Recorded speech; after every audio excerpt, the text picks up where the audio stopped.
Already हम लोगों ने टॉपिक 10 तक देख लिया है। ये अपना टॉपिक 11 है, rainfall in India. Rainfall in India जो है वो तीन तरह से हो सकती हैं। Rainfall in India due to south west monsoon, 80% से ज़्यादा जो है रेनफॉल वो साउथ वेस्ट मानसून से होता है इंडिया में, और ये ऑल इंडिया में होता है। सेकेंड कैटेगरी है नॉर्थ ईस्ट मानसून, लगभग 10% से कम होता है, ये हमने अप्रोक्सीमेटली लिखा है। तमिलनाडु में सबसे ज़्यादा होता है नॉर्थ ईस्ट मानसून से रेनफॉल। और थर्ड कैटेगरी है अदर्स, ये भी 10% से कम ही है, और ये वेस्टर्न डिस्टर्बेंस के चलते होता है, और ये विंटर में रेनफॉल होता है। तमिलनाडु भी में जो रेनफॉल होता है ये विंटर रेनफॉल है, ये भी विंटर रेनफॉल है। और ये जो है हम लोग जानते हैं साउथ वेस्ट मानसून जो है जून से सितंबर तक। अब हम लोग मैप में देखते हैं, ये अपना इंडिया है। ऊपर में नॉर्थ है, होता है साउथ ईस्ट और वेस्ट। तो यहाँ पर कहीं मॉनसून की उत्पत्ति होती है, क्योंकि ये एरिया जो है साउथ वेस्ट में आ रहा है, इसलिए हम इस मानसून को साउथ वेस्ट मानसून कहते हैं। और वो इस तरह से कुछ मूव करता है इंडिया में। सबसे पहले केरला में जाता है, फिर नॉर्थ ईस्ट के मेघालय स्टेट में, और ये अरुणाचल होते हुए फिर ऐसे मूव करते हुए बिहार, उत्तर प्रदेश, राजस्थान, पंजाब, यहाँ पर रेनफॉल होता है। और नॉर्थ ईस्ट जो मानसून है ये जनरली अक्टूबर से दिसंबर के बीच में आता है, और इसका डायरेक्शन कुछ ऐसे होता है। और सबसे ज़्यादा जो बारिश होती है नॉर्थ ईस्ट मानसून के द्वारा वो तमिलनाडु कोस्ट पे होती है, जिसे कोरोमंडल कोस्ट भी कहते हैं। तो ये अपना रेनफॉल इन इंडिया का पैटर्न हुआ। अभी जस्ट डिटेल्स में और हम लोग देखते हैं। टॉपिक जो 12 है अपना, highest rainfall in India. 3 region है जहाँ पे सबसे ज़्यादा बारिश होती है। एक है वेस्टर्न घाट, ये वाला पोर्शन, दूसरा है मेघालय रीजन, और तीसरा है हिमालयन रीजन। यहाँ पर सबसे ज़्यादा रेनफॉल होती है इंडिया में। Highest rainfall on the earth, India ही नहीं पूरे अर्थ में जो सबसे ज़्यादा रेनफॉल होती है वो मौसिनराम होती है, जो कि चेरापूंजी के पास ही है, मेघालय स्टेट में। मौसिनराम में 1148 सेंटीमीटर रिकॉर्ड किया गया था, और चेरापूंजी में 1100 सेंटीमीटर के आसपास रेनफॉल रिकॉर्ड किया है। यदि कोई एग्जाम में इस तरह का क्वेश्चन आता है कि अमॉन्ग दीज स्टेट, ये जो 3 स्टेट हमें दिख रहे हैं, सिक्किम, अरुणाचल और केरला, हमने कहा कि जो साउथ वेस्ट मानसून है वो सबसे पहले केरला में टक्कर मारता है, और 1 जून को यहाँ पे रेनफॉल होती है। इसका मतलब ये नहीं हुआ कि सबसे ज़्यादा जो रेनफॉल है वो केरला में होती है। केरला से कहीं ज़्यादा रेनफॉल सिक्किम में होती है। तो यदि ये 3 है और इसमें से पूछा जाए कि सबसे ज़्यादा रेनफॉल कहाँ होती है, तो सबसे ज़्यादा रेनफॉल सिक्किम में होती है, और ये फिर घटते हुए क्रम में है। हमने हाईएस्ट रेनफॉल ऑन अर्थ देख लिया, चूंकि ये इंडिया में है तो इंडिया का भी मौसिनराम ही हो जाएगा, और ये पूरे अर्थ का है। अब हम लोग लोएस्ट रेनफॉल इन इंडिया देखते हैं।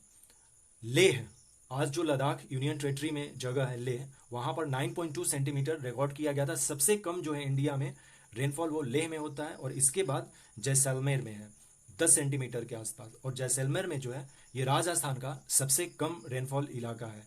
फिर आता है बीकानेर। अब हम लोग टॉपिक 14 देखते हैं। 13 हो गया अपना विंटर रेनफॉल। विंटर रेनफॉल में अभी जस्ट हम लोगों ने देखा, और विंटर रेनफॉल होता कैसे है, ये 2 तरीके से होता है। एक होता है वेस्टर्न डिस्टर्बेंस, और दूसरा होता है नॉर्थ ईस्ट मानसून के थ्रू। जैसे अभी जस्ट हम लोग यहाँ पर कैटेगरी किए थे अपना कि रेनफॉल इन इंडिया जो है वो 3 तरह से हो सकता है, south west monsoon, north east monsoon, और अदर में वेस्टर्न डिस्टर्बेंस से आता है। तो ये विंटर रेनफॉल है। ये जो दोनों है, नॉर्थ ईस्ट मानसून और जो वेस्टर्न डिस्टर्बेंस, ये विंटर रेनफॉल है, और इसको हम लोग साउथ वेस्ट मानसून को समर रेनफॉल कह सकते हैं। इस मैप में इंडिया में साफ दिख रहा है कि India's northern plain get winter rainfall due to western disturbance. Western disturbance के थ्रू ही नॉर्थ वेस्ट इंडिया में विंटर रेनफॉल रिसीव होता है, और due to north east monsoon, ये जो तमिलनाडु कोस्ट है जिसे कोरोमंडल कोस्ट कहते हैं, रेनफॉल यहाँ पर रिसीव होता है। तो विंटर में इंडिया में 2 ही जगह रेनफॉल होगी मेनली, वो ये वाला पोर्शन होगा और ये वाला पोर्शन होगा। वेस्टर्न डिस्टर्बेंस क्या होता है? Western disturbance is an extra tropical storm originating in the Mediterranean region that bring sudden winter rain, यानी कि विंटर रेन का मतलब हो गया दिसंबर, जनवरी, फरवरी, in the north western part of India, Indian subcontinent. Indian subcontinent में, इवन पाकिस्तान, अफगानिस्तान में भी इसी के थ्रू होता है, वेस्टर्न डिस्टर्बेंस से ही। टॉपिक 15 देखते हैं। India has an abundant volume of rainfall but is still regarded as a thirsty land, this is due to. हम जानते हैं कि इंडिया में बहुत ज़्यादा रेनफॉल होता है, लेकिन फिर भी हम लोग थर्स्टी हैं या थर्स्टी लैंड कहलाता है इंडिया, क्योंकि रैपिड रन ऑफ वाटर, मतलब जैसे ही बारिश होती है वो बह जाता है, रन ऑफ हो जाता है। Quick evaporation of rain water, और थर्ड है concentration of rainfall during a few months only. हमने देखा कि 90% के आसपास जो है वो साउथ वेस्ट मानसून के थ्रू रेनफॉल होता है इंडिया में, और साउथ वेस्ट मानसून का जो टाइम पीरियड है वो जून से सितंबर है, लगभग 4 मंथ्स। लेकिन जो 8 मंथ है रेस्ट, उसमें 10 से 15% के आसपास रेनफॉल होता है। ये सब अबाउट में लिखा गया हुआ है डेटा। लगभग एवरेज रेनफॉल जो होता है इंडिया का वो 110 सेंटीमीटर है। टॉपिक 16 देखते हैं ब्रह्मपुत्रा रिवर के बारे में। सबसे पहले ब्रह्मपुत्रा निकलती कहाँ से है? ये पोर्शन है तिब्बत में, ये है आंगसी ग्लेशियर, माउंट कैलाश और मानसरोवर लेक। यदि तीनों में से कोई है तो वहीं से ब्रह्मपुत्र निकलती है। आंगसी ग्लेशियर है, माउंट कैलाश के पास है, और ये मानसरोवर लेक के ही पास है। ये तिब्बत में पड़ता है, और इस तरह से ये ब्रह्मपुत्र आई। ब्रह्मपुत्र जो रिवर है वो 3 देश से बहती है। नंबर फर्स्ट है तिब्बत, यानी कि चाइना का पार्ट, इंडिया, और थर्ड है बांग्लादेश। अपने इंडिया में ब्रह्मपुत्र केवल 2 स्टेट में फॉलो करती है, एक है अरुणाचल प्रदेश और दूसरा है असम। केवल असम में इस रिवर को ब्रह्मपुत्र रिवर कहते हैं। अरुणाचल प्रदेश में इसे सियांग या फेमसली इसे दिहांग रिवर कहते हैं। तिब्बत में इसे यारलुंग ज़ेंगबो, ZANGBO, जेंगबो या यारलुंग जेंगबो या फिर सैंगबो। और बांग्लादेश में ब्रह्मपुत्र को जमुना रिवर कहते हैं। तो अभी हम लोगों ने ब्रह्मपुत्रा रिवर के 4 नाम देखे। तिब्बत में इसे यारलुंग जेंगबो कहते हैं, अरुणाचल प्रदेश में सियांग या दिहांग कहते हैं, असम में ब्रह्मपुत्र कहते हैं, और बांग्लादेश में जमुना रिवर कहते हैं। ये मैप में आप देख सकते हैं। ओके, नेक्स्ट अब हम लोग आते हैं इसके ट्रिब्यूटरीज पर। तो ट्रिब्यूटरीज केवल हमें इंडिया में देखना है। तो हमने देखा कि इंडिया के केवल 2 स्टेट, ये अरुणाचल प्रदेश हो गया यहां तक, और यहां से लेकर यहां तक ये हम मान लेते हैं कि अपना असम हो गया, और नीचे बांग्लादेश हो जाएगा। तो ये अरुणाचल में ब्रह्मपुत्रा रिवर को दिहांग या सियांग कहते हैं। जस्ट अभी हम लोगों ने देखा कि अरुणाचल प्रदेश में सियांग या दिहांग कहते हैं, यानी कि ब्रह्मपुत्रा की ट्रिब्यूटरी अब ये हो जाएगी दिबांग। ये दिहांग है और ये दिबांग है, और दिबांग या सीकांग रिवर कहते हैं, जो कि ट्रिब्यूटरी है ब्रह्मपुत्रा की। लोहित भी ट्रिब्यूटरी है। अब लेफ्ट और राइट साइड हम देखें तो ब्रह्मपुत्र कुछ इस तरह से फॉलो कर रही है, बह रही है। तो ये इसका राइट बैंक हो जाएगा और ये इसका लेफ्ट बैंक हो जाएगा। बूढ़ी दिहांग, धिखोऊ, धनसिरी, कोपिली ऊपर से, यानी कि राइट साइड से सुबनसिरी, SUBANSIRI सुबनसिरी, मानस, संकोश और तीस्ता, ये इसकी राइट ट्रिब्यूटरी हो जाएंगे ब्रह्मपुत्रा की। तो हमने ट्रिब्यूटरीज देख लिए हैं। अब हम लोग देखते हैं topic 18, major tribal people of India. काफी फेमस है, एग्जाम में पूछ लिए जाते हैं। जैसे पूछ लेंगे कि भील ट्राइब कहाँ से रिलेटेड है, तो भील ट्राइब जो है गुजरात, राजस्थान, महाराष्ट्र, मध्य प्रदेश से मिलते हैं। Santhal Jharkhand, waste Bengal, Orissa, Rajji Uttarakhand, Lepcha Sikkim, Birhor Jharkhand, Bhutia Sikkim, Toda Tamil Nadu.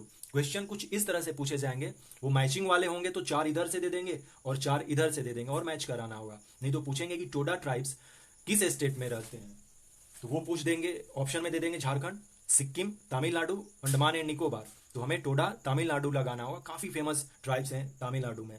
सेंटिलीज Andaman and Nicobar island में मिलते हैं। गारो ट्राइब्स जो है Meghalaya, Sahariya Rajasthan, Jaunsari Uttarakhand, Tharu Uttar Pradesh, Uttarakhand UK, that means Uttarakhand, Bihar, Gaddi Himachal प्रदेश, काफी फेमस ट्राइब्स हैं हिमाचल प्रदेश के गद्दी, मुंडा झारखंड, बिरसा मुंडा काफी फेमस हैं, लेजेंडरी हैं झारखंड के, मोपलाज केरला, मोपलाज विद्रोह भी हुआ था 1921 में, हम लोग पढ़ते हैं हिस्ट्री में, मुरियाज छत्तीसगढ़ में। तो ये अपने ट्राइब्स रहे कुछ, आप लिस्ट देख लीजिए और इसे नोट कर लीजिए, क्वेश्चन एक ना एक आता है ये ट्राइब से। क्वेश्चन नंबर, ये टॉपिक 19 अब देखते हैं हम लोग। Cities located on the bank of river, ये भी काफी फेमस है। जैसे गंगा के किनारे कानपुर, प्रयागराज, पटना, वाराणसी है। हैदराबाद जो है रिवर मुशी के किनारे है, और रिवर मुशी जो है वो ट्रिब्यूटरी ऑफ कृष्णा है।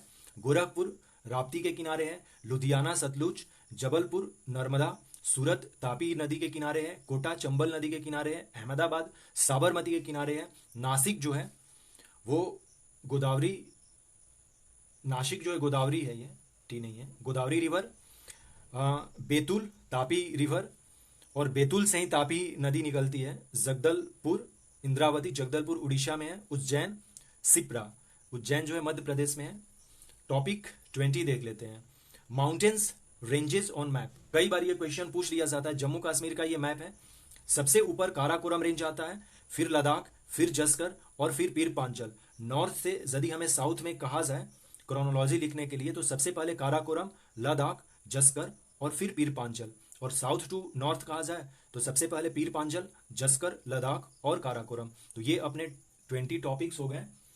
नेक्स्ट वीडियो में हम लोग टॉपिक 21 से स्टार्ट करेंगे। So thanks and take care.